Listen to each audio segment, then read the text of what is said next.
Euh, Alors, imaginez un peu la scène. Un chef de projet, il lance une visio. C'est pour renégocier un SLA, vous savez, l'accord de niveau de service, après un gros incident. Ouais, situation classique. Mais là, paf, la tension monte, une remarque un peu sèche tombe. Franchement, c'est quoi cette demande?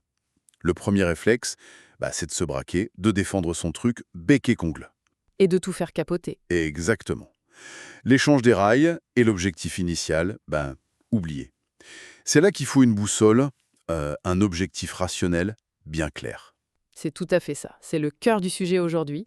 Comment on définit cet objectif pour qu'il soit vraiment efficace en négociation? Ok, On va voir que le pouvoir, en fait, c'est beaucoup une question de perception. C'est l'autre qui vous le donne et que l'objectif, lui, il sert d'encre. d'accord. On va aussi bien distinguer l'objectif psychologique, celui qui est lié à l'ego, quoi, de l'objectif rationnel, le résultat concret qu'on vise.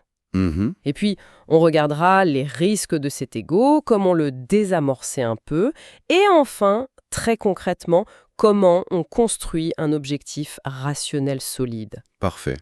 Alors, commençons par ça. Le pouvoir vient de l'autre et l'objectif comme guide. Oui, l'idée fondamentale, c'est qu'en négociation, le pouvoir, ce n'est pas une chose qu'un négociateur possède intrinsèquement. Non, c'est l'interlocuteur qui lui accorde. C'est la perception de l'autre qui compte donc. C'est ça, elle est déterminante. Du coup, l'objectif qu'on a défini avant, ça devient le vrai point de repère. La question à se poser tout le temps, ce serait est-ce que ce que je m'apprête à faire, à dire, ça me rapproche de mon but? Exactement. Si on prend l'exemple d'une négo sur le TGM, le taux journalier moyen, pour un consultant cloud par exemple, là, il faut rester focus sur le factuel, le marché, les KPI attendus, les risques couverts. Tout à fait. Un négociateur pourrait cadrer ça, par exemple, en disant, bon, pour qu'on soit clair sur notre objectif commun, il propose de viser un TGM de X euros et en contrepartie, on valide ensemble des KPI précis et un plan de gestion des risques. Logique. Le vrai danger, c'est de vouloir à tout prix avoir raison, de gagner l'échange verbalement, mais en fait, de s'éloigner du résultat qu'on voulait au départ. Ce qui nous amène direct à cette distinction objectif psychologique versus objectif rationnel. Oui, c'est une dualité clé. L'objectif psychologique, il est souvent tiré par l'ego, les émotions, ce besoin de ne pas perdre la face, comme on dit, Hmm. alors que l'objectif rationnel, lui, il est centré sur le résultat tangible, mesurable, ce qu'on veut obtenir concrètement. Et on voit bien comment l'ego ou juste les émotions peuvent tout brouiller. Imaginons une revue de code un peu tendue, Ah oui, un commentaire qu'on perçoit comme une pique. Ça peut donner une envie folle de répliquer sèchement. Mais si l'objectif rationnel, c'est de livrer un code de qualité dans les délais, cette réaction, elle va à l'encontre. c'est clair. Il faut arriver à recentrer. Une bonne façon, ça pourrait être de dire il propose qu'on revienne peut-être aux critères d'acceptation, à notre definition of done, histoire d'être sûr qu'on parle de la même chose sur la qualité attendue. Oui, revenir au factuel. Voilà, l'erreur classique, c'est de laisser l'objectif psycho, genre réparer sa fierté blessée, prendre toute la place. Et là, un débat technique devient un combat personnel. Alors, comment on fait concrètement pour neutraliser cet ego qui peut être aussi destructeur? Un bon négociateur, il apprend à le maîtriser, cet ego, à le mettre dans sa poche, comme on dit parfois. Il faut accepter que oui, la réaction émotionnelle, elle est humaine, elle est naturelle. Mais elle ne doit pas dicter la conduite. Exactement. Elle ne doit pas piloter les décisions. C'est fou comme ça peut faire rater des deals énormes. Il y a cet exemple d'une négo financière, 150 millions d'euros quand même. Ah oui, cet exemple est très parlant. Un homme d'affaires qui se sent jugé, presque insulté par une remarque. Quelque chose comme « j'ai l'impression de négocier avec quelqu'un de maternel ».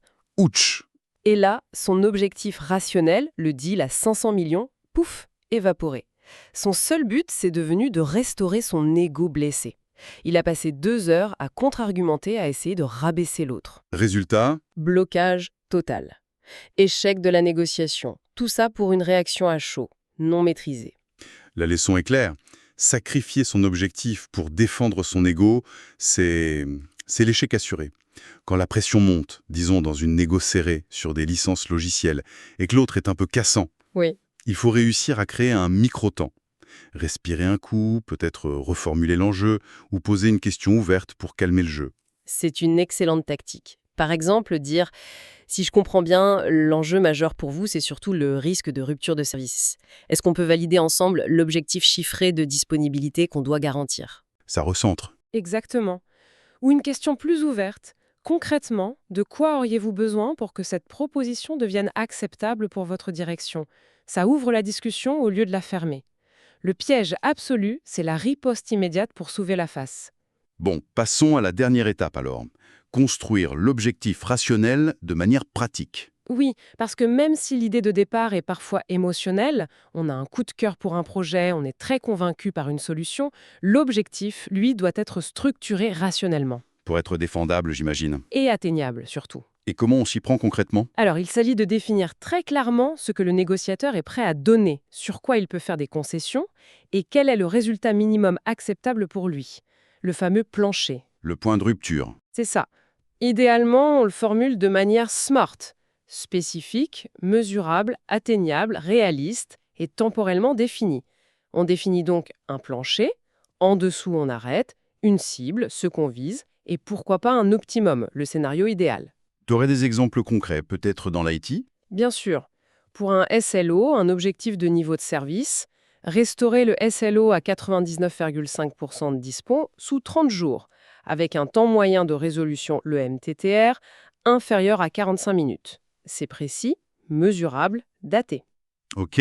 Ou pour un backlog projet, livrer les 3 épiques prioritaires d'ici la fin du sprint, même si ça veut dire repousser 2 fonctionnalités moins critiques. On définit ce qui est essentiel. Et en sécurité, par exemple? Là, on pourrait dire le chiffrement de bout en bout et la conformité RGPD, ça, c'est jamais négociable. Par contre, l'amélioration de l'interface utilisateur, ça peut se faire en plusieurs phases. Ça permet de définir des marges de manœuvre. Exactement. Un négociateur pourrait le formuler comme ça.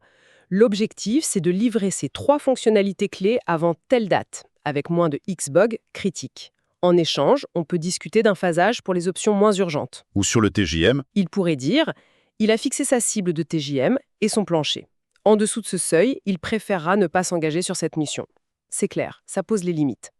Le risque, évidemment, c'est de rester trop vague ou de ne pas avoir défini ses propres lignes rouges avant d'entrer en négo. C'est très clair. Bon, si on devait résumer les points vraiment essentiels à retenir. Alors, premièrement, le pouvoir, c'est une perception donnée par l'autre.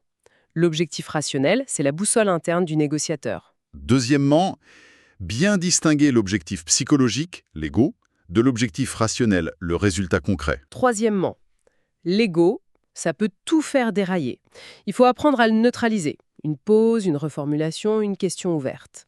Quatrièmement, construire un objectif rationnel, précis, mesurable, daté, avec un plancher et une cible claire. Et enfin, cinquièmement, se poser constamment la question, est-ce que cette action, cette parole, sert mon objectif final ? Parfait. Voilà, avoir ce cap clair, c'est vraiment indispensable pour bien naviguer dans les négociations qui sont parfois un peu houleuses. Merci beaucoup pour cet éclairage, c'était vraiment précieux. La prochaine fois, on explorera comment structurer la négociation elle-même. On fera la différence entre ce qui est négociable, ce qui ne l'est pas, et ce qui ne le sera jamais. Avec des exemples et des scripts concrets, bien sûr. Une exploration à suivre très bientôt.